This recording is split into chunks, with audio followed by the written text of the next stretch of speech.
Вроде расселяем, а вроде и нет. Жители дома по Клары Цеткин оказались в подвешенном состоянии. Половину двухэтажной деревяшки признали аварийной, а половину нет. В итоге оказалось, что переселять будут и вовсе только одну квартиру. В ситуации постарался разобраться Афанасий Николаев.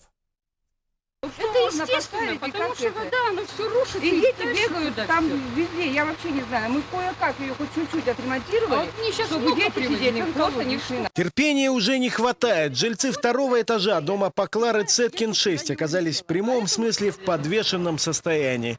Первый этаж двушки признали аварийным еще в 2010 году. Второй, несмотря на очевидный износ, по документам остается пригодным для проживания.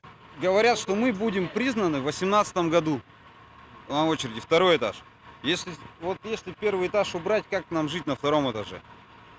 На воздухе будем висеть, получается. Ждать, когда нас сожгут, как вот сжигают сейчас все дома. Только так. Мы обратились в департамент по жилищным отношениям столицы. Там нам объяснили, да, первый этаж аварийный, но расселять будут только одну квартиру. Остальные приватизированы. А для расселения второго необходима повторная экспертиза.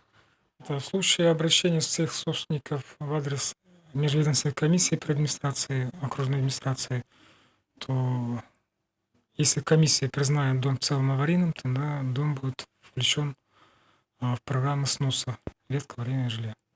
В общем, ситуация патовая. Никто никого не расселяет, и пока дом не признают аварийным полностью, не расселит. Афанасий Николаев, Василий Слепцов. Новости столицы.